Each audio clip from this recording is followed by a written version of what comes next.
थांब, ही शेवटची संधी आहे. हा व्हिडिओ डिलीट होण्याआधी तू ऐकून घे.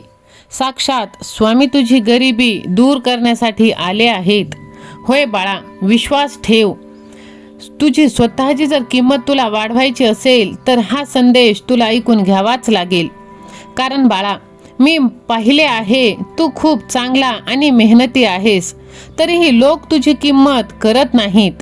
बाळा, जगात आधी स्वतःचं व्यक्तिमत्व दिसत नाही तर ऐकू येत असतं. तो आवाज तुमचा आणि तुमची भाषा. तुम्ही स्वतःला कधी समजून बोललात तर लोक तुम्हाला अजून कमी लेखतील. पण माझ्या लेकरा, तू आत्मविश्वासाने, ठामपणे आणि सन्मानाने जर बोललास तर तेच लोक 2 पावले मागे सरकतील. होय बाळा, लक्षात ठेव, शांत राहणं वेगळं आणि स्वतःची किंमत घालवणं वेगळं आहे. होय बाळा, तू नम्र आहेस पण कमजोर नाहीस. तू चांगला आहेस पण कोणाच्याही पायाखाली तू तुडवलं जाऊ नकोस. कारण आज तू माझा प्रिय भक्त आहेस आणि तुझी किंमत आता आपोआप वाढणार आहे. म्हणून कोणीही तुला हलक्यात घेणार नाही. होय बाळा, बऱ्याच वेळा मला काही जमत नाही, मी साधाच आहे, अशा शब्दांनी तू स्वतःची किंमत कमी करतोस. आणि हेच ऐकून लोक सुद्धा तुला कमी समजू लागतात आणि नकळत तुला हलक्यात घेतात. माझ्या लेकरा, एक गोष्ट तू लक्ष देऊन ऐक. नम्र असणं चांगलं आहे, पण स्वतःला कमी लेखणं ही मोठी चूक आहे. तुझ्या कष्टांची, अनुभवांची आणि गुणांची मला किंमत आहे. ती तुझ्या शब्दातून दिसली पाहिजे. होय बाळा, स्वतःबद्दल आदराने जर बोललास तरच लोक तुझा आदर करतील. आत्मविश्वासाने बोलणं म्हणजे अहंकार नाही, तर तो आत्मसन्मान आहे. एक गोष्ट लक्षात ठेव बाळा, ज्या पद्धतीने तू स्वतःबद्दल बोलशील तसंच जग तुझ्याशी वागणार आहे. म्हणून स्वतःची सेल्फ रिस्पेक्ट तू ठेव आणि माझा प्रिय भक्त बन. जर तू माझा प्रिय भक्त असशील तर मी स्वामींचा लाडका भक्त असे टाईप कर. व्हिडिओला लाईक करून चॅनलला सबस्क्राईब कर. आणि बाळा, हा संदेश तू स्वतःपर्यंत मर्यादित ठेवू नकोस, कारण आशीर्वाद दिल्याने तो वाढत जातो. म्हणून तू वेळ न घालवता हा संदेश तू आपल्या प्रियजनांना शेअर कर. माझ्या बाळा, तुला अजून एक गोष्ट मी सांगतो. तुझं मत योग्य असलं तरी जर तुझ्या आवाजात भीती असेल तर लोक त्याला महत्त्व देणार नाहीत. होय माझ्या लेकरा, हळू, अडखळत किंवा माफी मागितल्यासारखं जर तू बोललास तर तुझ्यातला तो आत्मविश्वास दिसत नाही. ठाम आवाज, स्पष्टता आणि सरळ जर तू राहिलंस तर तुझ्या व्यक्तिमत्वाला सुद्धा वजन येणार आहे. समोरच्याच्या डोळ्यात डोळे घालून तू बोल. समोरच्याला तुझा आत्मविश्वास जाणवला पाहिजे. तुझं व्यक्तिमत्व याने उंचावतं. माझ्या लेकरा, ठामपणे बोलणं म्हणजे उद्धटपणा नाही, तर स्वतःवरील विश्वास आहे. तुझे शब्द आणि आवाज दोन्ही कडक असायला पाहिजेत. तेव्हाच समोरची व्यक्ती तुझ्याकडे आदराने पाहणार आहे. नाहीतर समोरची व्यक्ती तुला हलक्यात घेत असते. काही लोक प्रत्येक गोष्टीसाठी लांबलचक स्पष्टीकरण देतात, ज्यामुळे समोरच्याला वाटतं की तुम्ही खात्रीत नाहीत. जर तुमचा निर्णय योग्य असेल तर तो शांतपणे आणि थोडक्यात सांगायचं. प्रत्येकाला पटवून सांगण्याची गरज नाही. जास्त स्पष्टीकरण दिलं की लोक गैरफायदा घेतात किंवा तुमच्यावर दबाव आणण्याचा प्रयत्न करतात.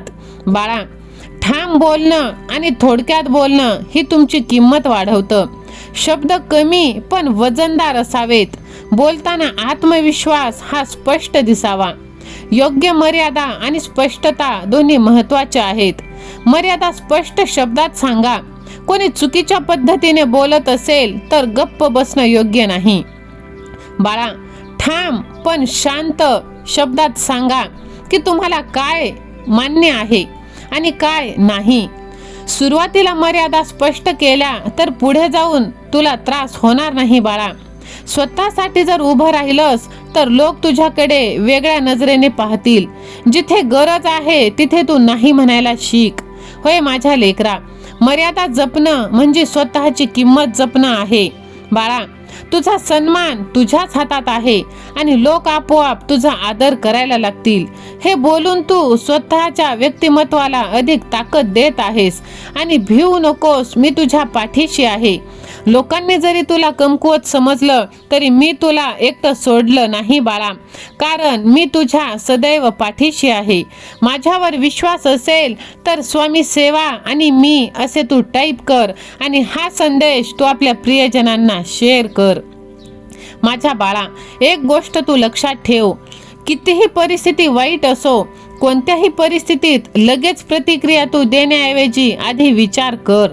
अति उत्साह, राग, घाबरटपणा याने जे तुझे शब्द चुकीचे निघले जातात किंवा चुकीच्या अर्थाने समजले जाऊ शकतात. म्हणून संयम ठेवून ठाम पण शिस्त पद्धतीने जर तू बोललास तर लोक तुझं ऐकतील आणि तुझ्यावर विश्वास ठेवतील. तुझ्या शब्दांमध्ये जर संयम असला की त्याचा परिणाम अधिक खोलवर होणार आहे बाळा. आणि हे केवळ तुझी किंमत वाढवत नाहीत तर तुझं व्यक्तिमत्वही समोरच्याला सन्मानासह जाणून देत आहे.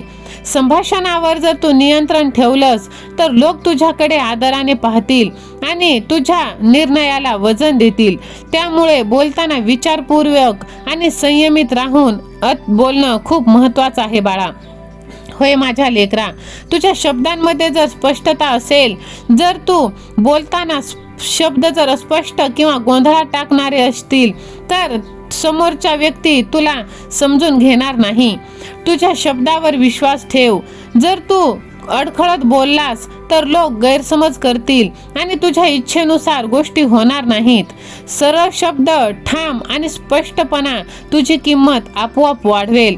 प्रत्येक वाक्याचा अर्थ स्पष्ट असावा, समोरच्याला कोणताही संभ्रम निर्माण होणार नाही. बाळा, तुझ्या विचारांची ताकद तुझ्या भाषेतून दिसत असते. काही लोक तुझ्याकडे आदराने पाहावं. स्पष्ट बोलणं म्हणजे तुझ्यातील व्यक्तिमत्वाला आणि निर्णय क्षमतेला उंची मिळवणार आहे.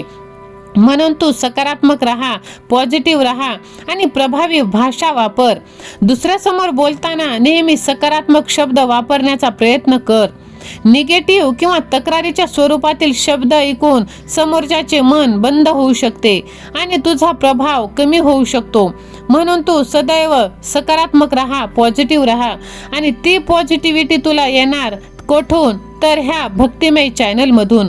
त्यासाठीच हा चॅनल तू लगेच सबस्क्राईब कर आणि बाजूची घंटी देखील तू दाब, जेणे की जेव्हा स्वामी माऊली तुला आशीर्वाद देत असतील तर सर्वात प्रथम तो आशीर्वाद तुझ्यापर्यंत पोहोचला जाईल. बाळा, तू स्वार्थी बनू नकोस.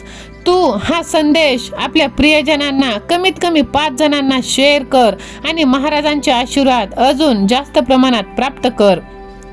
बघ बाळा, ह्या गोष्टी जर तू तुझ्या जीवनात अवलंबल्यास तर लोक नक्कीच तुला नोटीस करतील आणि लोकांवरती तुझा प्रभाव नक्कीच पॉझिटिव्ह होणार आहे. तर बाळा, व्हिडिओ जर तुला आवडला असेल तर कमेंट बॉक्समध्ये तू श्रीपाद वल्लभ दिगंबरा असे टाईप कर.